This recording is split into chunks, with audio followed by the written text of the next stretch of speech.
संयम में हो रहा है, इसका अभिमान नहीं, क्योंकि भगवत कृपा से हो रहा है। मेरे करुणा निधान आराध्य देव गुरुदेव कृपा कर रहे हैं, इसलिए ऐसा हो रहा है। दूसरी बात, भगवत आज्ञा का उल्लंघन नहीं। जब लिखा हुआ है कि नहीं संभाषण करना एकांत में, नहीं बैठना एकांत में, नहीं मिलना, तो आपको वैसे ही आचरण करने चाहिए।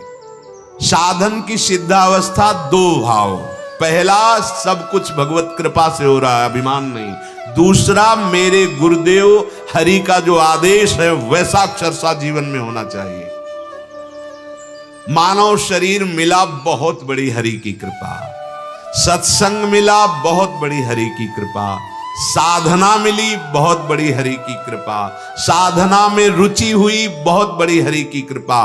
अब सिद्ध भी हो जाओगे हरि की कृपा से। बस प्रभु की कृपा पर दृष्टि रखो, आज्ञा उल्लंघन नहीं। आज्ञा उल्लंघन करने में देर नहीं लगती साधक को, वो डरता नहीं है। अरे यही डर अपि हरिवंशित, डरो, आज्ञा उल्लंघन कर दोगे फिसल जाओगे, बहुत ही फिसलन है। पर साधक जब अपने मन बुद्धि के अनुसार चलता है तो आज्ञा का महत्व नहीं समझ पाता। कहा था ऐसा, लेकिन व्यवहार में तो ऐसा हो करना पड़ेगा ना। अगर आपको व्यवहार करने की आज्ञा दी तो सामर्थ्य भी दी, पक्का समझ लेना। गुरु कृपा कवच तुम्हारे ऊपर लगा रहेगा, जाओ तुम बात करो, देखते हैं कौन बिगाड़ सकता है। नहीं बिगाड़ पाएगा, क्योंकि गुरु कृपा कवच है, आज्ञा हो गई, जाओ। जैसे भगवान आज्ञा करें, लड़, युद्ध कर इनसे, तो भगवान कवच की तरह बैठे रहे। बड़े बड़े दिव्यास्त्र उनकी दृष्टि मात्र से नष्ट हो जाते थे। तो जब गुरु कृपा, हरि कृपा, फिर आपको अगर व्यवहार का आदेश है तो कोई नहीं भ्रष्ट कर सकता। और अगर आपको आज्ञा है परमार्थ में कि व्यवहार शून्य जीवन, तो आप व्यवहार बिल्कुल स्वीकार न कीजिए, नहीं तो आप फिर भ्रष्ट हो जाएंगे। उपासक की प्रधानता आज्ञा पर रहनी चाहिए, पुरुषार्थ आज्ञा की पूर्ति में, ना कि आज्ञा उल्लंघन में। अतः भगवान की विशेष कृपा उसके ऊपर होने लगेगी और वो भगवत परायण हो जाएगा। जो भगवान कह रहे मत परहा, प्रभु के परायण का मतलब केवल प्रभु से अपनापन और उन्हीं में महत्व बुद्धि। प्रभु मेरे हैं, मैं प्रभु का हूं, संसार में कोई मेरा नहीं है और मैं संसार का नहीं हूं। ये आ जाएगा भगवत कृपा से। बोले अगर संसार मेरा कोई नहीं, इसमें मैं किसी का नहीं, तो फिर ये घर गृहस्थी कैसे चलेगी? भगवत भाव, उससे और ज्यादा प्रीति, उससे और ज्यादा निर्मलता। जरा सा तुम्हारे घर में कोई विपरीत बोल दिया, लड़ाई कर बैठे, क्या प्यार है? जब प्रीति आएगी, भगवत भाव आएगा, तो मुस्कुराकर टाल दोगे और बढ़िया गृहस्थी का व्यवहार बनेगा। प्रभु ऐसे उपासक के भाव में हर समय बने रहते हैं। ध्यान दीजिए, जिसके हृदय में निश्चय हो गया कि मैं प्रभु का, प्रभु मेरे, मैं संसार का नहीं, संसार में कोई मेरा नहीं, हर समय प्रभु उसके भाव देश में बने रहते हैं। यही अनन्य भजन है। साधक का मैंपन प्रभु में समर्पित हो जाता है। साधन की सफलता भगवत परायणता में है। बड़ी महिमा है जो भगवत परायण साधक हो गए हैं।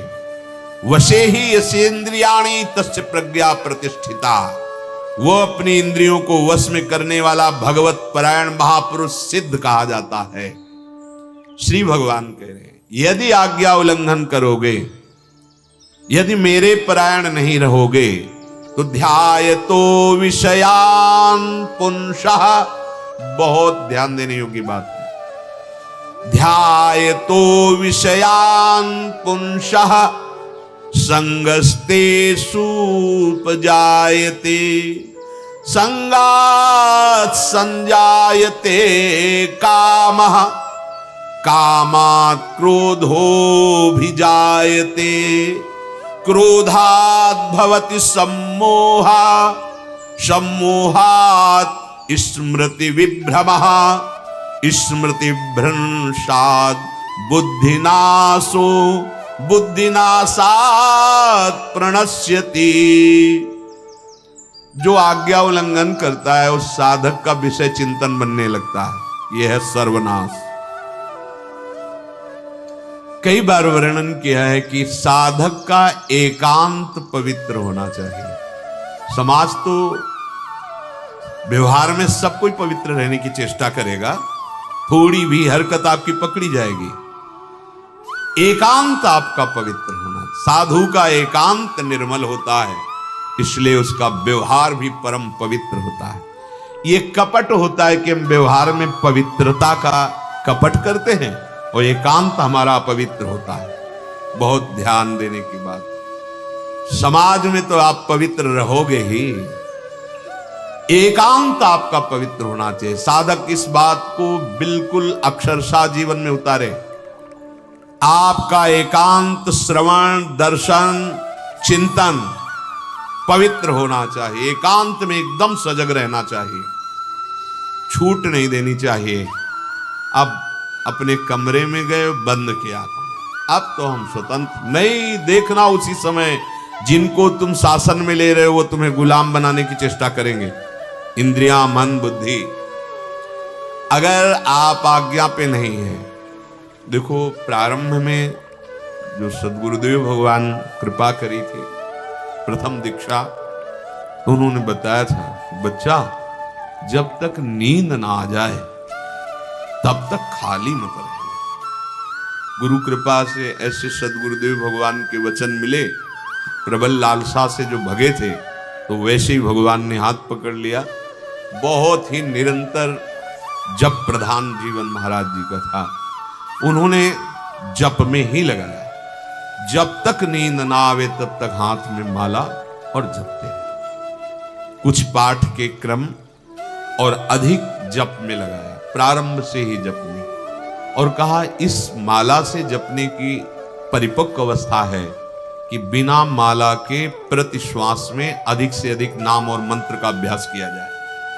ये भी बात दिमाग में बैठी। 11 बजे रात्रि तक प्रारंभ में जो दिनचर्या बनी हुई थी, जग करके जप करना, और 2 बजे 2:30 बजे गुरुदेव भगवान को उठा देते थे। उस समय उठने की तो सामर्थ्य नहीं थी, नई अवस्था।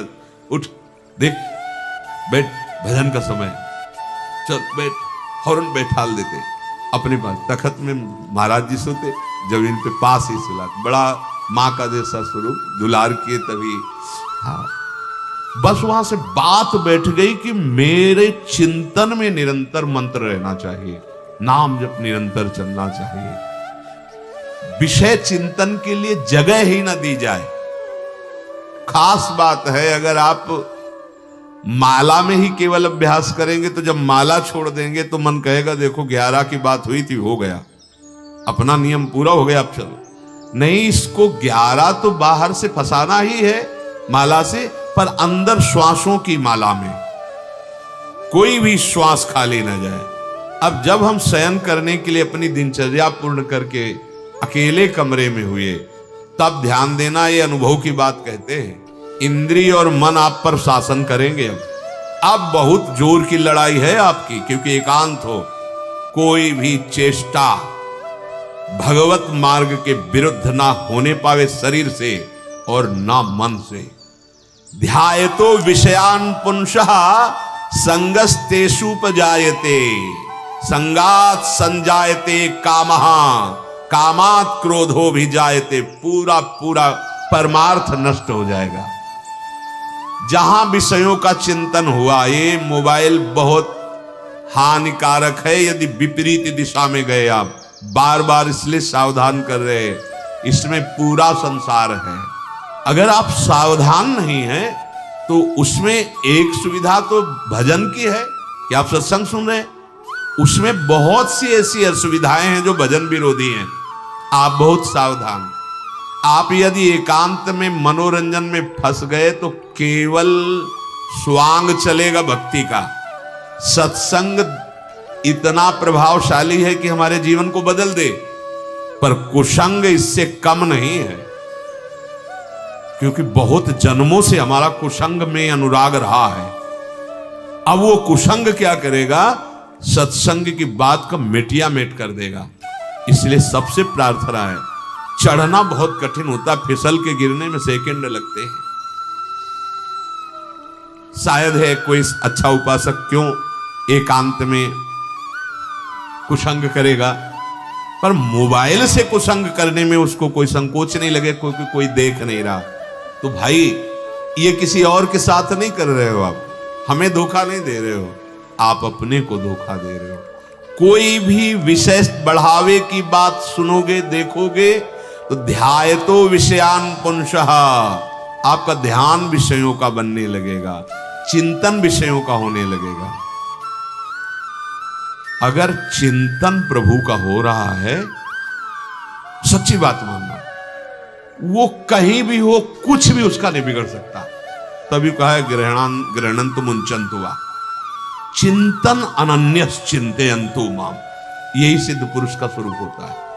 कोई भी चेष्टाएं हो रही है, उसका चिंतन भगवदाकार, अब कुछ नहीं बिगड़ने वाला। तो क्या उससे भी पापाचरण होता है क्या?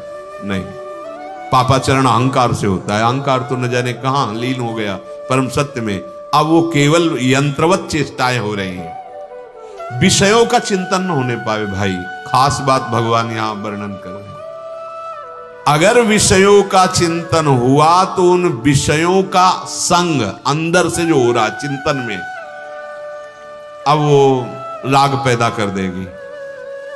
कोई भी भोग